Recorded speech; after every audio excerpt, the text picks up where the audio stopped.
For today's Monday makeup lesson, I'm going to show you how to create a classic smoky eye. It's one of those looks that looks so good on so many people, and I have lots of tips and tricks to show you guys to make sure it works perfectly for you. So let's get started. The first step to a perfect smoky eye is to make sure you're priming the lids, and you can use eyeshadow primer or concealer, but you really want to make sure you're completely covering the lid from the lash line up to the brows to create a blank canvas. This is to disguise any discoloration that we might naturally have on our lids and also give the eyeshadow something to hold on to. So you actually want to leave your eyeshadow primer or concealer just a little sticky. This will actually grab hold of the shadow. However, I do have a little trick to make sure you also get a good blend, so we'll get to that in a second. With any eye makeup look, the main areas of the eye would be the crease area, and the crease area is really important in a smoky eye. If you think of what smoke is, it's that deep dark color that then fades into nothing, and the crease area is where that fading into nothing happens. The crease area is basically where the lid creases into the eye shape, but it stops just underneath the brow bone. And of course, you have the lid as well. And for a smoky eye, I actually divide the lid into an upper and a lower part.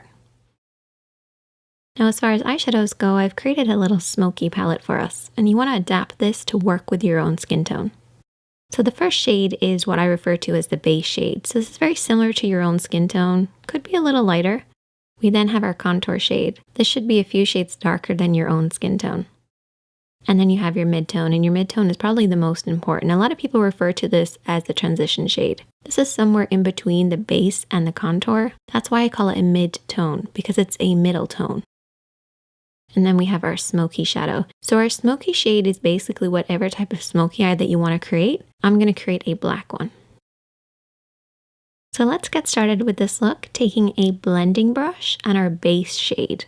And this is my little trick to get that perfect blend. We're basically going to start at the crease of the eye and then work up underneath the brows. So you want to pack on this base shade to create a silky powdery effect, but avoid the lid.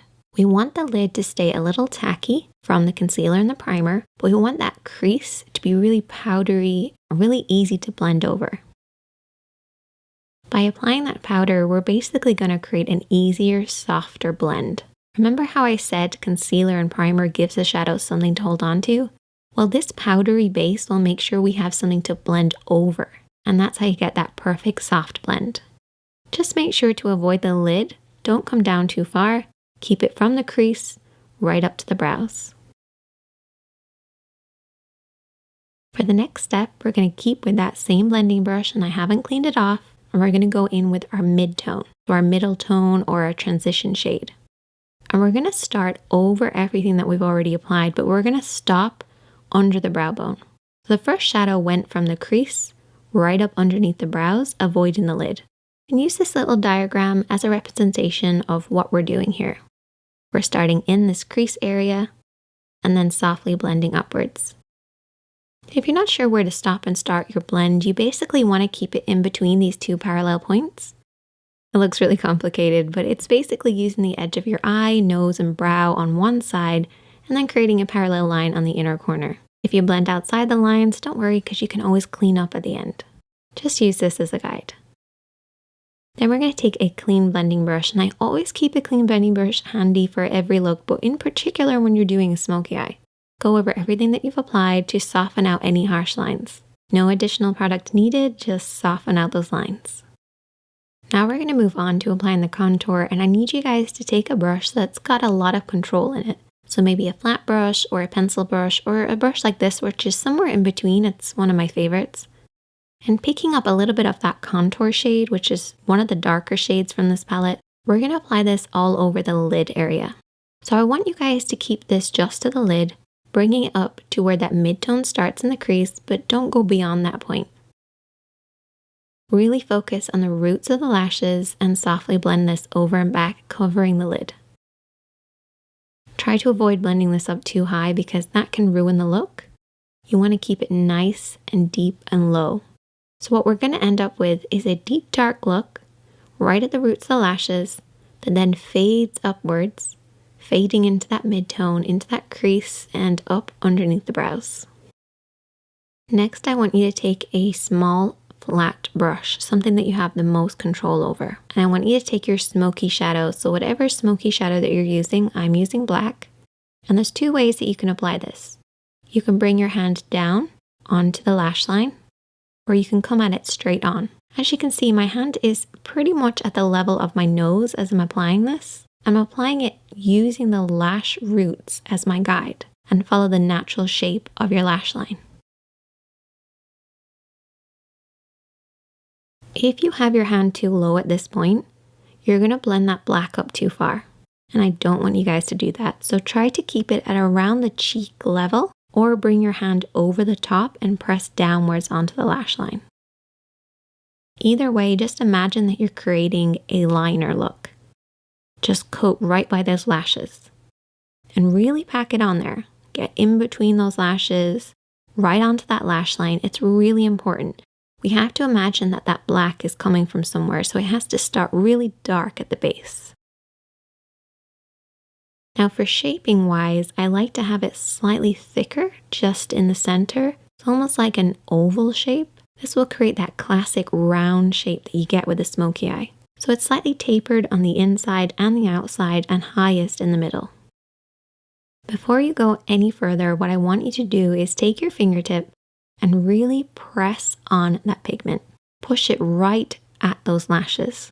No smudging, no blending. Just pushing that on there. This will remove any fallout while also making sure we're really packing that pigment right at the roots of the lashes. Once you've done that, you can then take your small blending brush or a pencil brush and softly and lightly smudge this out. Watch for your hand placement here.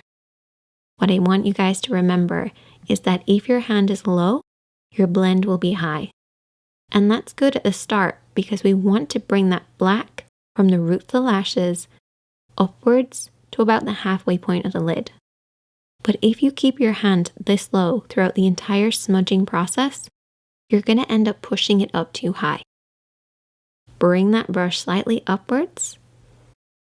As you start to smudge, regain control over that brush and very softly sweep over and back. And this will prevent you from blending it up too high. You do not want it to surpass the lid and get into that crease area, depending on the look that you're doing, of course, but particularly for a classic smoky eye. Keeping it nice and low by the lashes is the best way to get that classic look. I usually split the lid into two sections, so I have a lower part and an upper part. I'm making it sound really complicated, but it's actually not that complicated. But if you learn these techniques, it will become easier, even though it sounds like I'm making it harder than it is. The next step is really important, and it's to really darken in between the lashes. So apply a pencil liner on your waterline, which is the upper tight line of your lid. What I like to do is just look down in a mirror and just kind of push upwards between the lashes. This will create that dark smoky look. You have to imagine where this smoky depth is coming from, and it should be coming right between the lashes. So try getting that pencil right in there. Another important thing is to coat those lashes. I actually brush my lashes downwards to make sure it's really dark right at the roots. Once again, to create the illusion of the depth coming from the lash line. Essentially, it looks like we just have really thick lashes. If you want to go an extra step, you can always apply invisible liner. If you watch my videos a lot, you'll know that I've talked about this. It's basically lining very, very thinly right between your lashes, as close as possible. And I also went ahead and applied some falsies. Once again, this creates the illusion of a deep, dark look right at the roots. So that's pretty much all of the work done, but we've still got a lot of work to do. You have to clean up underneath the eyes because keeping it as clean and bright as possible will create that contrast with the smoky eye. So don't neglect doing this. You also want to clean up underneath the brows by taking a little bit of the base shade and a small brush and applying this on the brow bone. We have already applied this, but reapplying it will actually brighten this up. And you can also pop a little bit of this shadow on the inner corner of the eye too. I like to imagine that the smoky eye is coming from my lash line and you don't have lashes right in there. So try brightening it ever so slightly. Finish off with lots of mascara to balance out the top. And there you go. A classic smoky eye, and you can use these techniques to create any number of different looks. But I love that deep dark look starting at the roots of the lashes and blending upwards. If you try out this look, I would love to hear from you guys. You can also send me a picture, and if you have any problems, I'm always here to help, so just leave a comment and I'll try and get back to you. Check out the other videos on the screen, hit that like button if you learned something, hit that subscribe button if you're new, and I'll see you guys in the next one.